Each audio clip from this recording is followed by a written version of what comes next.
So sa pagkuha ng ating talaba, ito talaba special ito ha. Pero Diyos ko, ang hirap-hirap. Dapat kasi meron kang sombrero. Of course, kailangan mong gumamit ng sunscreen kasi as of now, it's like 1:45 p.m. And matindi yung sikat ng araw. It's 24 degrees but feels like 27. So, sa pagkuha ng tahong, of course, kailangan natin ng ganito. Yung iba namin kasama, marami kami, mga Pilipino din, tsaka kailangan natin ng gloves para hindi natin ma-scratch yung ating skin na alagang safeguard. Oh, safeguard ka naman. So, of course, ito, hahanap tayo ng ating target na tahong. So, ay talaba, I mean.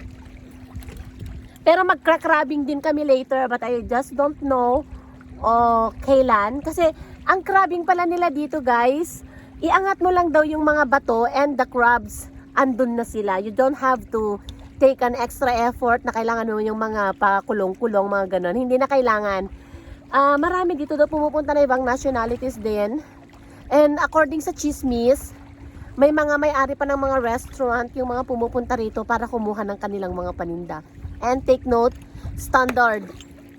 Yung mga kumukuha dito ng tahong ay kumukuha sila ng mga malalaki talaga kasi binebenta nila sa mga restaurant nila. Tignan nyo ito. Ito mga kapatid, ito, mga empty shells na ito kasi nandito pa lang kami sa medyo malayo-layo sa sa mga batuhan. But as the water goes down, mas marami daw mag-appear yung mga talaba kasi naka-stick sila sa mga stones. So, habang hindi pa bumababa yung kasi marami ng mga pinagkuhanan, no? Marami ng mga pinagkuhanan. Ibig sabihin, every summer lang kasi, ang kagandahan dito, during winter season, walang nangunguha. So, during the time, yung mga tahong, mga talaba, na lumalaki sila. Nabibigyan sila ng pagkakataon na lumaki kasi winter season, walang nangunguha. Of course, very obvious naman siya. But pag summer, dumadayo ang mga tao dito para lang kumuha. And of course, tayong mga Pilipino, when it comes to talaba, number 1 tayo dyan kasi fab natin yan. And alam mo yun, yung iba, pag marami daw silang nakukuha, ginagawa na din nilang mga negosyo. Ginagawa na rin nalang mga negosyo yung mga yon kasi ginagawa na nilang mga negosyo kasi sa dami ng kanilang mga nakukuha, ibinibenta na nila sa mga kapwa Pilipino na hindi nakakarating dito. Kasi, inagantay lang kami kung kailan nila i-announce yung kanilang, magkakaroon sila ng, ano pangalan nito?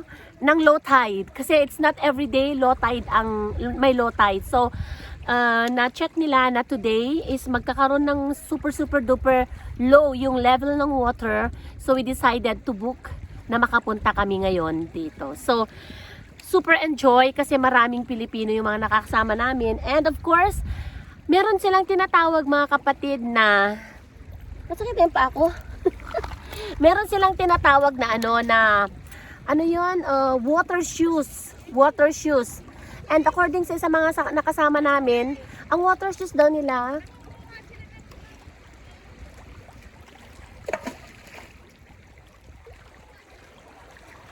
ang tawag dito, yung mga galing sa Pilipinas, doon sa Palawan, meron daw silang nabili na water shoes or water boots. Na it's not ordinary na boots na but para lang talaga siya sa tubig kasi during the time na kukuha ka, yung paa mo ay nakasoak sa water at of course alam naman natin na yung shell ng talaba ay talaga naman na masakit. Oo. So kailangan mong i-protect yung paa mo kasi napaka-delikado nito.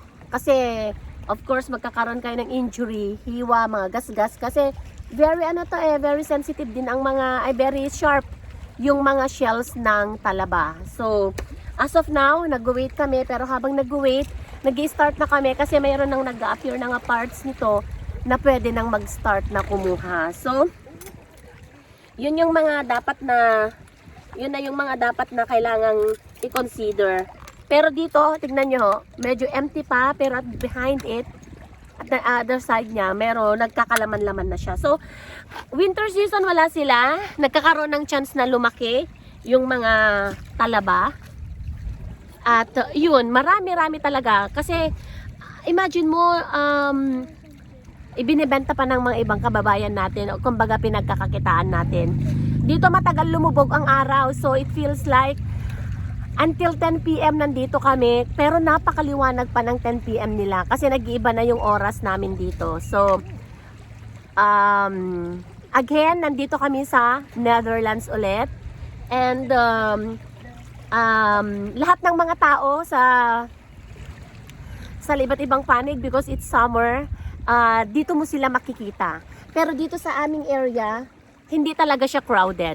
Hindi talaga siya crowded. Kaya napakasarap kumuha. Mga Pilipino lang yata ang nagkaka-interest na kumuha dito kasi iba, mga locals nila dito, ignored nila. Hindi nila pinagkaka-interesan na manguha ng ganito. Siyempre, ang Pinoy, kahit sa mo dalhin, alam mo na. So, ayan. Habang medyo nag-observe pa kailan bababa ang tubig. At mangunguha rin pala kami ng tahong and other seashells. Pero aantayin natin kung anong oras talaga magkakaroon ng chance. So as of now, ito munang mga... Tignan nyo ito. Tignan nyo ito mga kapatid. Oh, mahirap pa rin pala. Kailangan talaga martilyo. Kailangan martilyo, kaya kailangan mo ng anuhin. Kailangan mo ng anuhin ng bato para pukpukin yung ano, para makuha mo siya. Wait. Dahil wala tayong martilyo, kukuha tayo ng bato para mapukpok natin. Mag-try tayo. Mag-try tayo. So ito.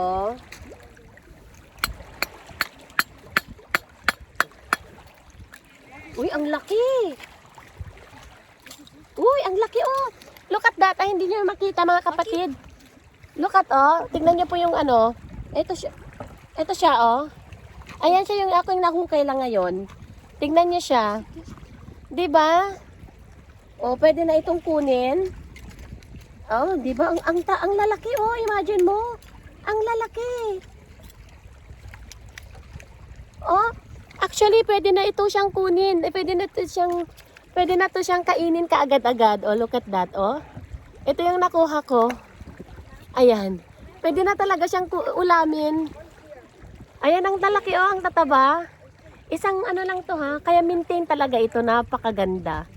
Oh, 'di ba? Pero ito hindi ko nakakainin kasi nahawakan ko na. Ilalagay namin sa isang container. Tapos pagkalagay dito sa container, pwede mo lang lagyan ng, may baon din kami ng mga lemon, may baon kami ng mga vinegar, ginger, and onion. So, pwede na siguro baka ito na rin ang magiging dinner namin. So, abangan muli mga kapatid.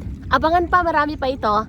And thank you for watching. See you on my next video. This is Kakang's Food Cravings sa ating Talaba episode. Bye!